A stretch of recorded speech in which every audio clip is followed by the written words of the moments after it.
Pai, através do teu servo, usa ele, Senhor, como canal, como instrumento em tuas mãos, e que venha de ti, Senhor, nesta manhã, aquilo que nós precisamos ouvir, Senhor. Pai, capacita, Senhor Jesus, Pai, dá discernimento e entendimento, Senhor, cada vez mais para cada um de nós. É o que nós pedimos e te agradecemos, em nome de Jesus. Vamos receber o servo do Senhor com uma forte salva de palmas para Jesus. Senhor, meu povo. Vocês? Graças a Deus, né? Mais uma vez estamos aqui. Como é bom louvar a Deus, né? Estava cantando aqui, sim, eu amo a mensagem da cruz. Até morrer eu a vou proclamar. Já tem estratégia aí, né? Que vai pregar para as crianças aí. Resumindo, todo mundo vai ter que pregar. Entendeu? Porque nós somos chamados para pregar o Evangelho. E nós temos que começar de alguma forma, gente. Nós temos que começar de algum jeito. Tem um monte de gente tímido por aí. Tem um monte de gente que não tem coragem de falar. Mas Deus não nos chamou para ser tímidos.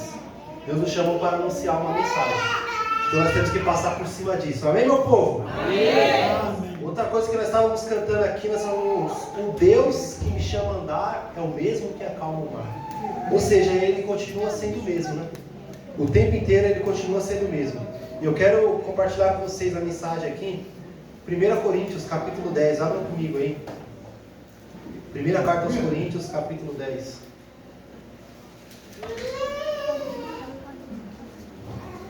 Aleluia. Hoje nós estamos aqui no domingo de ceia. E o versículo chave, né, da ceia está no capítulo 11, né? Que Paulo fala que o mesmo que ele recebeu do Senhor, ele passa, que na noite que foi traído, ele ergueu o pão. Esse é o texto clássico sobre a ceia. Quando a gente vai falar de ceia, a gente cita esse texto. Mas eu quero voltar um pouquinho antes, que é o capítulo 10. E o capítulo 10 ele vem trazendo um contexto para esse assunto, que eu entendo de Deus, que é o que nós precisamos entender antes de ceiar. Até porque quando Paulo escreveu isso aqui, ele não pensou em capítulos, isso aqui não era numerado em capítulos, era apenas um texto. O capítulo já é uma invenção moderna para a gente se situar melhor na Bíblia, mas originalmente não existe isso aqui. Então nós sabemos que nós estamos lendo o mesmo texto. Então nós vamos voltar um pouquinho para entender o que Deus quer falar conosco, amém? 1 Coríntios capítulo 10, versículo 1 diz assim: Ora, irmãos, eu não quero que ignoreis que nossos pais estiveram todos sob a nuvem, e todos passaram pelo mar, tendo sido todos batizados, assim na nuvem como no mar, com respeito a Moisés. Todos eles comeram de um só manjar espiritual, e beberam da mesma fonte espiritual, porque bebiam de uma pedra espiritual que os seguia, e essa pedra era Cristo. Entretanto, Deus não se agradou da maioria deles, razão porque ficaram prostrados no deserto.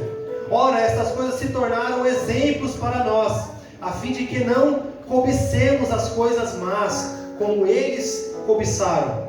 Não vos façais, pois, idólatras, como alguns deles, porque está escrito: o povo aceitou-se para comer e beber, e levantou-se para se divertir. E não pratiquemos imoralidade, como alguns deles o fizeram, e caíram num só dia 23.000. Não ponhamos o Senhor à prova, como alguns deles já fizeram, e pereceram por mordeduras de serpentes. Nem murmureis, como alguns deles murmuraram, e foram destruídos pelo exterminador. Essas coisas lhes sobrevieram como exemplos, e foram escritas para a advertência nossa, de nós outros, sobre quem a fim dos séculos tem chegado. Aquele, pois, que pensa estar de pé, cuide para que não caia.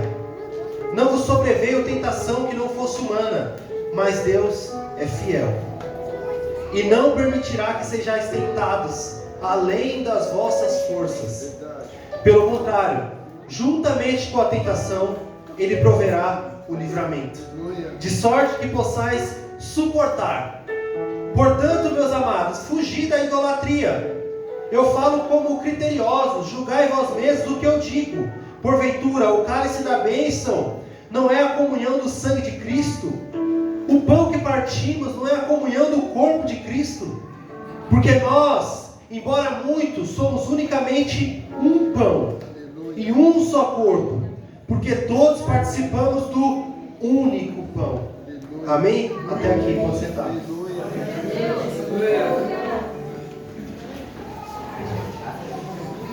Paulo ele começa a escrever aqui lembrando de algumas coisas mais antigas.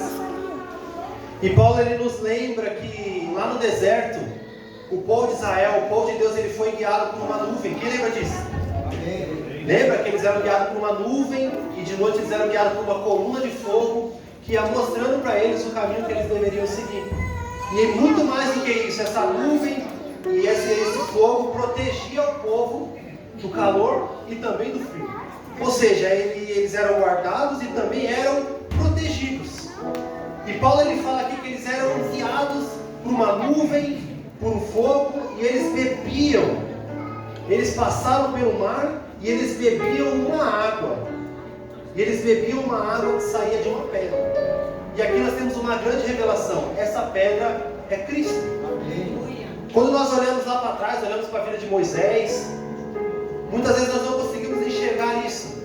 Mas nós sempre costumamos pregar aqui e dizer que Jesus ele é sempre a chave de tudo e é sempre a chave do entendimento do Antigo Testamento também.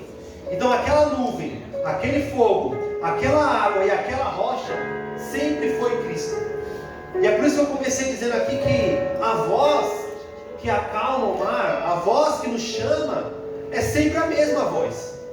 A voz que nos chama a andar, a voz que acalma o mar, é sempre a mesma voz, o tempo inteiro. Nós estamos aqui em várias idades, tem gente que tem muito novinho e tem os mais velhinhos também. Mas a voz que convida todos nós é sempre a mesma. Quando nós olhamos para trás e lembramos quando Jesus nos chamou pela primeira vez, quando nós levantamos a mão e confessamos a Ele como Senhor, quando nós conversamos com uma pessoa mais velha, mais experiente, a voz é sempre a mesma. O jeito que essa voz chega no nosso ouvido é sempre o mesmo.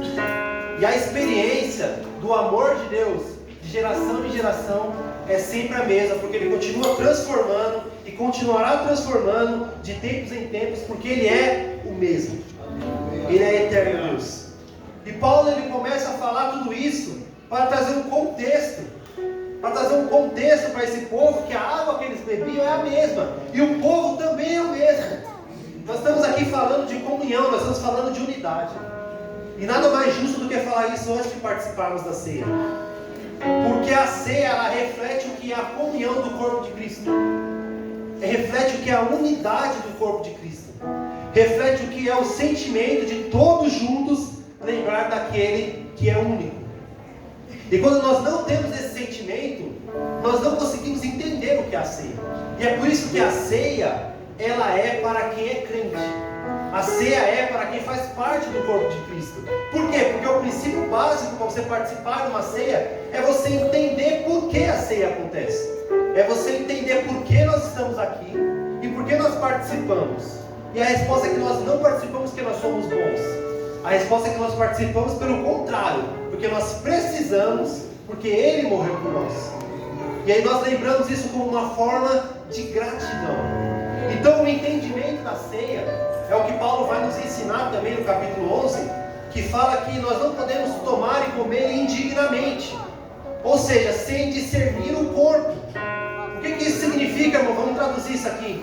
Fala que nós não podemos tomar indignamente sem entender o que é o corpo de Cristo. Primeiramente, o que é a igreja, que é chamada de corpo de Cristo, o que é a unidade, o que é fazer parte disso. E segundo, o que é o corpo de Cristo, o pão que nós comemos aqui. Por que nós fazemos parte do corpo e do sangue de Cristo? Nós precisamos entender isso primeiramente. E quando nós entendemos isso, nós levantamos a mão e confessamos a Ele como o único e suficiente Salvador.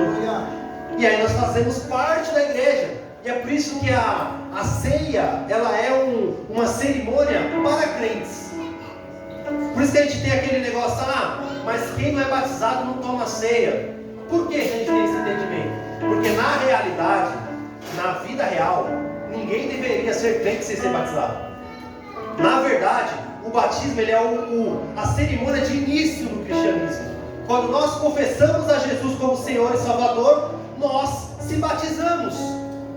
Isso é o que acontecia na palavra de Deus. Quando Pedro vai pregar em Atos 2, ele prega, as pessoas escutam ele, as pessoas falam em línguas, e naquele dia 3.000 pessoas reconhecem a Jesus e são batizadas.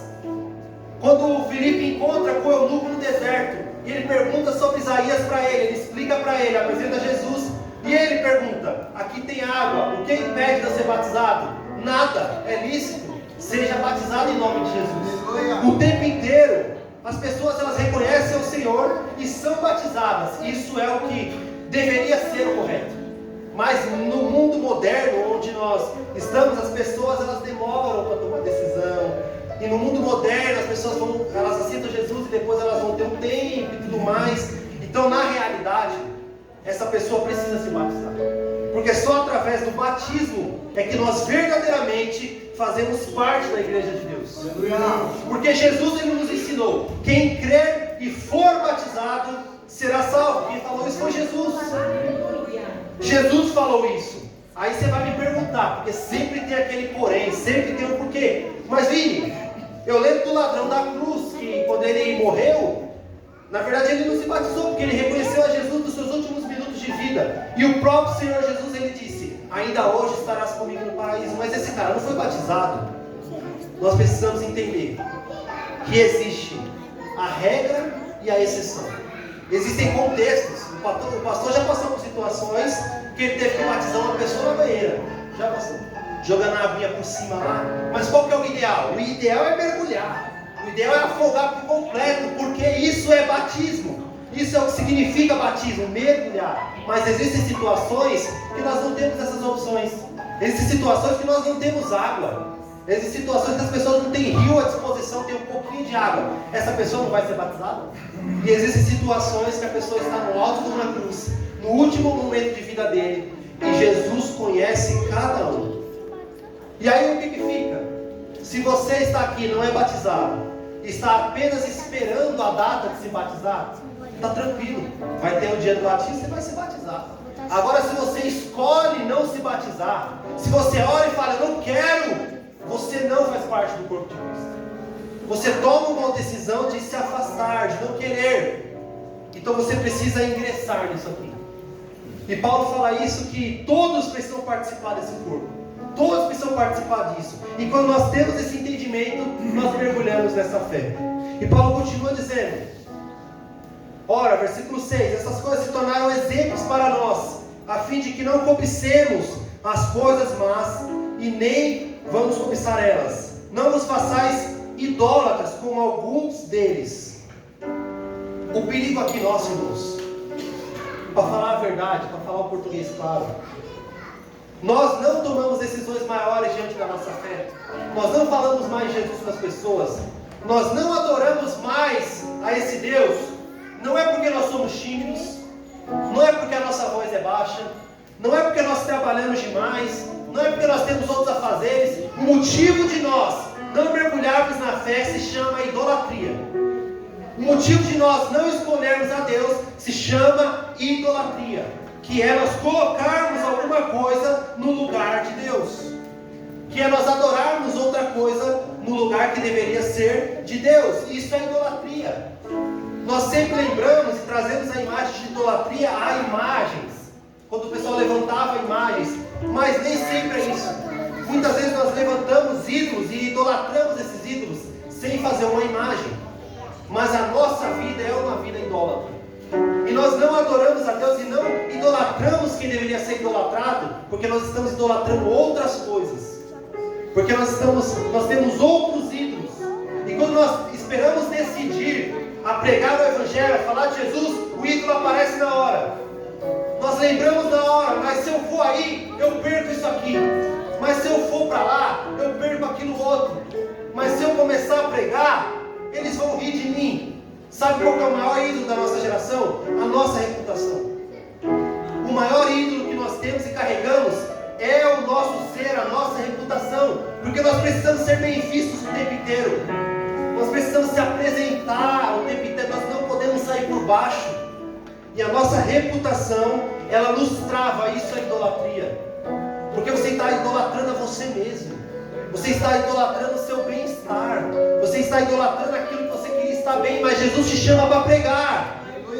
Porque quando a Dede fala assim: vai lá, prepara uma palavra para as crianças, você vai falar: não, porque você está idolatrando a sua timidez.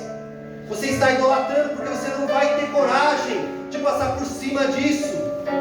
Nós precisamos ter coragem para falar de Jesus. Nós precisamos ter coragem para, quando a oportunidade bater na nossa porta, nós entrarmos em Jesus e apresentar Jesus para as pessoas. Nós precisamos deixar de ser idólatras. Muitos aqui sabem quais são as suas idolatrias. Muitos têm outros problemas. Muitos idolatram o nosso carro limpinho domingo. Não dá, porque eu tenho que lavar o carro domingo de manhã. A gente fala essas coisas, parece brincadeira, irmãos. Mas a grande verdade é que nós idolatramos muitas coisas no nosso dia a dia. E a resposta a nós não respondemos ao chamado de Deus se chama idolatria. Se chama substituir aquele que deveria estar no trono.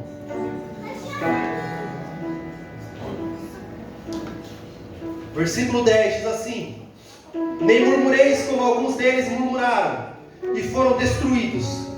Essas coisas lhes sobrevieram como exemplos e foram escritas como advertência de nós outros, sobre quem os fins dos séculos têm chegado.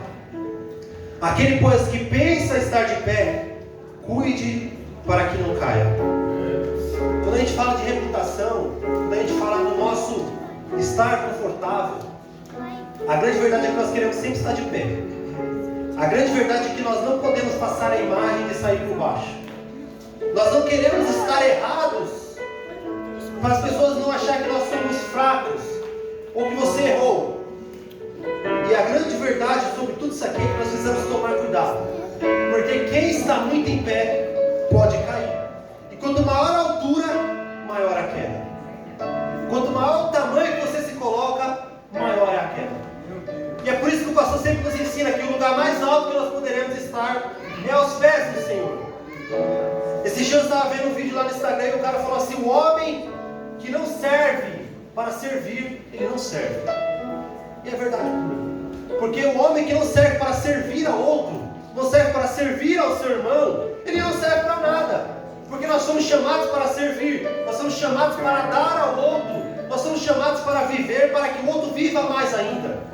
A palavra de Deus fala que nós temos que se comportar como inferiores aos nossos irmãos. Nós temos que se comportar como se o nosso irmão fosse superior. O que a gente faz, a gente inverte isso. A gente começa a se achar superior ao nosso irmão.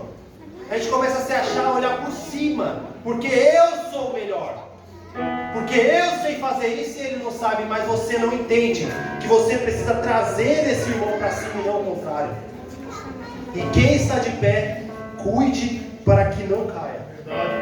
E aqui vem a bênção maior: não vos sobreveio tentação que não fosse humana. O que quer dizer isso, irmãos? Não existe tentação maior do que nós podemos suportar.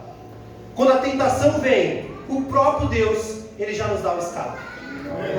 E nós experimentamos isso no dia a dia. Quando você vê a tentação, na hora aparecem duas coisas na sua cabeça: o fazer e o não fazer. É na hora, porque Deus, Ele providencia o escape. Nunca é uma opção única. Você sempre pode escolher entre o bem e o mal. Você sempre pode olhar e falar assim: eu faço isso ou eu não faço. Eu sou honesto ou sou desonesto. Você sempre tem uma opção, porque Deus sempre provém o escape. Deus sempre provém o livramento. Às vezes esse livramento, ele vem de uma forma que nós não conseguimos evitar. Às vezes alguma coisa acontece que nos tira daquele meio e você nem entende, mas depois você fala: se eu estivesse lá, eu teria caído. E essas coisas é Deus que faz. Lembra que uma vez eu preguei aqui, eu falei que existem livramentos que a gente nem enxerga? Abaixa um pouquinho para mim, por favor, gente. Lembra que eu falei que existem livramentos que a gente nem sabe que aconteceu? A gente passa o dia, a gente sai para trabalhar, a gente chega em casa e faz. Quantas coisas não aconteceram para que isso acontecesse desse jeito? Quantas coisas não se alinharam para que você chegasse bem com sua família? E nós não conseguimos atribuir essa glória a Deus. A grande dificuldade nossa, irmãos, é que nós não conseguimos atribuir glória a Deus. A grande dificuldade nossa é que nós sempre tentamos trazer para nós o mérito. Sempre tentamos trazer para nós o bem-estar. Esse é o maior ídolo da nossa vida, irmãos. Esse é o maior ídolo que nós precisamos derrubar nesse mundo. Porque o que é ensinado para as crianças desde pequenininho, hoje em dia, é que elas não podem ser contrariadas, e elas nasceram para ser felizes, e se te faz feliz é o certo, isso é o que é pregado aí fora, irmãos. Mas nós, como igreja e povo de Deus, nós não podemos se conformar com isso aí. Não podemos se confortar, porque essa pregação não é de Deus. Ou a pregação que nós não nascemos para sofrer. O grande apóstolo Paulo, quando ele foi chamado por Jesus, Jesus chama ele e fala: você será meu parceiro nos sofrimentos da obra. O tempo inteiro é nós se doando para que o outro prevaleça. Nós se doando, muitas vezes saindo por baixo, para que a mensagem chegue àquela pessoa. Sabe aquela pessoa que você está discutindo com ela e você está 100% certo? E você simplesmente escolhe concordar com ela, para que você consiga conversar com aquela pessoa. Alguém já passou por isso aqui? Você teve que concordar com aquela pessoa, para que você conseguisse ter acesso a ela. Isso é amor, irmãos. Isso é sacrificar pelo outro, porque a mensagem é maior que o mensageiro. A mensagem é muito maior que o mensageiro. E nós não somos nada, nós somos apenas portadores dessa mensagem. E nós precisamos apenas se dispor e se doar, para que o nosso irmão esteja acima de nós o tempo inteiro. Se todo mundo pensar assim, uma hora nós vamos chegar no único que está superior a todas essas coisas. O nosso Deus Todo-Poderoso. E aí nós vamos poder cantar assim: eu amo a mensagem da cruz. Até morrer eu a vou proclamar. Levarei eu também a minha cruz, até por uma coroa trocar. É até lá. Porque nós levarmos a cruz significa exatamente isso: abrir mão da sua vontade. Até por uma coroa trocar. E no dia que a coroa trocar, todos nós, quem mais se doou é que mais vai olhar para trás e falar: valeu a pena. Quem mais se doou é o que vai olhar para trás e ser mais feliz. Porque quem menos se doou, mas quem mais se doa, mais receberá o sentimento de missão cumprida no final das contas. Porque não tem nada melhor do que ver um pecador arrependido. Não tem nada melhor do que você pregar uma mensagem e um pecador cair de joelhos. Porque nós um dia caímos de joelhos também, perante o único e verdadeiro. Versículo 14: portanto, meus amados, fugi da idolatria. Eu faço isso como criteriosos. Julgai vós mesmos o que eu digo. Julgai vocês mesmos o que eu estou dizendo aqui. Vocês mesmos vão julgar.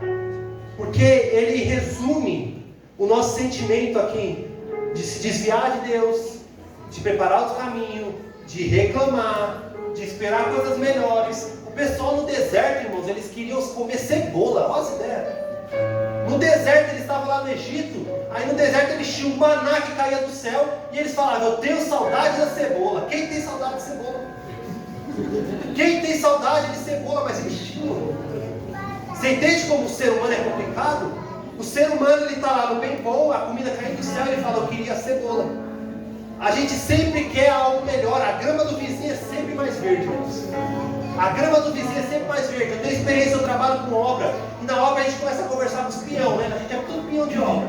E peão de obra, ele nunca está conformado com a profissão dele. Ele sempre quer do outro. Ele sempre acha que o outro é mais fácil de ganhar dinheiro. Ele sempre acha que o outro está puxando dinheiro muito fácil. E aí ele fica assim: não, se eu fosse isso eu ganharia muito dinheiro. Ah, se eu fosse encanador, o negócio é ser encanador. O negócio é ser gesseiro. Mas ninguém sabe a dor de cada um ali, irmãos. Ninguém sabe o sofrimento de cada profissão. Quando você olha de fora é tudo lindo, maravilhoso. É o dinheiro caindo na conta, mas nada é fácil. Mas o ser humano tem a mania de achar que a grama do vizinho é sempre mais bonita, mais verde, é sempre melhor. E o pessoal no deserto não era diferente. Eles tinham comida caindo do céu. Eles tinham uma coluna de nuvem e de fogo guiando eles. Mas eles olham para trás e falam: eu queria estar no Egito. Nós, da mesma forma, nós estamos aqui no bem bom, recebemos de Deus, Deus fala com a gente, Ele nos sustenta, Ele nos guarda. Nós olhamos para trás e fala: eu tenho saudade da cebola, eu tenho saudade de como era antes, eu tenho saudade da minha vida antes. Isso é idolatria, isso é adorar o seu ser, isso é desvalorizar o sacrifício de Jesus. E quem não entende o sacrifício de Jesus não participa da ceia.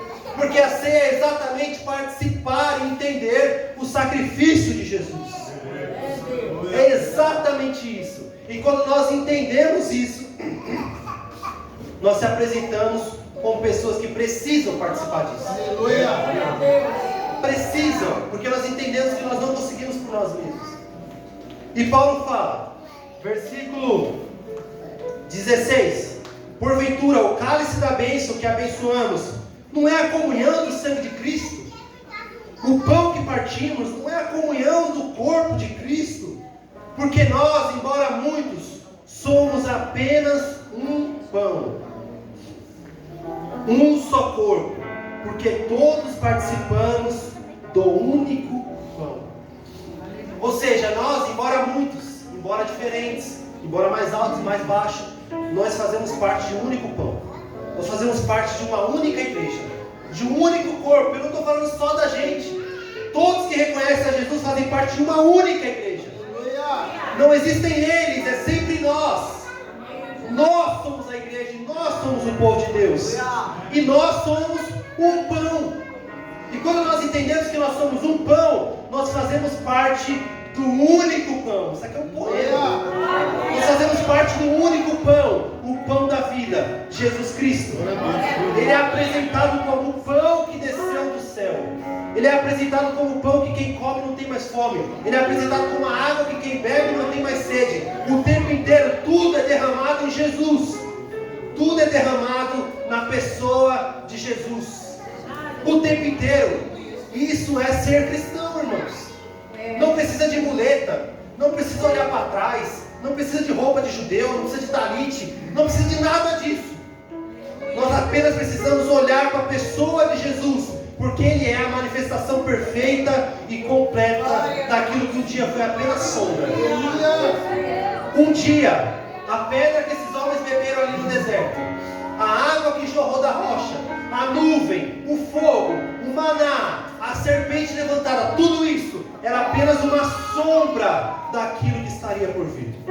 Tudo isso era apenas uma imagem distorcida, que muitos olharam e entenderam, mas eles não tiveram a visão completa do que estava por vir, e mesmo assim foram salvos. Quanto mais nós, que enxergamos em Jesus, Deus Todo-Poderoso, que se esvaziou e se apresentou nessa terra como homem, semelhante a nós, a expressão exata do ser de Deus.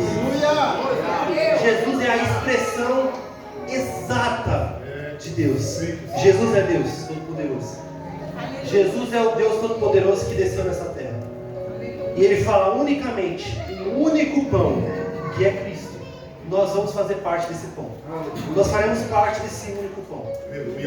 Nós, na pessoa de Jesus, nós enxergamos a glória de Deus.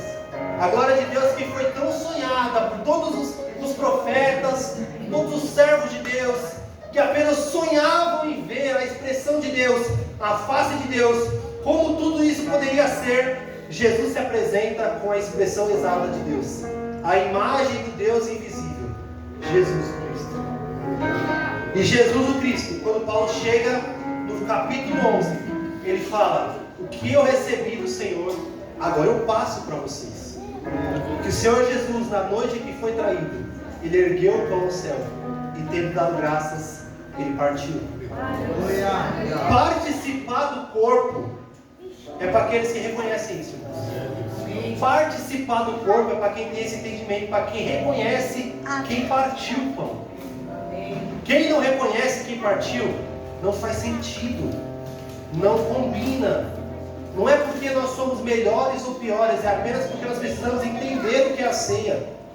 E isso é comer indignamente, não discernir o corpo, o pão, não discernir Jesus, não reconhecer quem Ele é. Eu sempre gosto de lembrar dos discípulos que reconheceram quando Ele partiu o pão. Parece que a maneira dele de partir o pão, o jeito que Ele fazia as coisas era diferente de qualquer outra coisa. E eles caminharam do lado, eles andaram do lado, eles conversaram com Jesus, mas eles não reconheceram quem Ele era. Mas no partir do pão, eles reconheceram. Eles falaram: por acaso seu coração não queimava enquanto Ele nos expunha as Escrituras? E a minha oração hoje é que no partir do pão, você enxergue e reconheça quem Ele é. E a partir daí, o apóstolo Paulo ele fala: julgue o homem a si mesmo e coma come a si mesmo, e coma e beba, porque você precisa participar, mas entendendo o que é isso aqui, irmãos. Não sou eu que vou julgar você, não sou eu que vou escolher se você vai tomar a ceia ou não. Quem julga é nós mesmos. Nós mesmos precisamos olhar para si mesmo, até porque é você que conhece o seu ídolo. Até porque é você que é idólatra dia a dia. Até porque você sabe o que você idolatra. E você precisa julgar a si mesmo e participar. Porque isso aqui não é apenas, e aqui eu finalizo, isso aqui não é apenas uma cerimônia ou um ritual. Nós acreditamos que Deus ele comunica a sua graça. Aleluia, Deus. Nós acreditamos que através da participação da ceia há perdão de pecado. Nós acreditamos que através da ceia há salvação também. E que as pessoas reconhecem Jesus e com a sua boca elas confessam. Mas a partir da ceia, participar da ceia é algo que é o passo inicial depois do batismo. Então, se você não é batizado, se você está esperando a melhor época, se você está esperando se libertar desse pecado para se batizar, você está errado. Você está procurando primeiro ser salvo, sem antes procurar o Salvador. Não tem como se purificar de pecado sem aquele que perdoa pecados. E o batismo não é apenas um ritual que apaga os seus pecados. Um homem de Deus que nós conhecemos, Martinho Lutero, uma vez ele escreveu: eu achei que o homem morria nas águas do batismo, mas eu descobri que o miserável sabia nadar, e agora eu tenho que matar ele todos os dias. É assim que funciona, irmãos. O batismo é uma decisão, a decisão de carregar a cruz e falar assim: eu não me conformo com o meu pecado, eu não me conformo com a minha maldade, e eu apresento isso a todos vocês. Todos vocês vão ver, eu vou mergulhar na água e eu apresento a vocês que eu preciso de um Salvador. Em nome de Jesus nós somos batizados e fazemos parte da obra redentora do nosso Senhor. Fica de pé.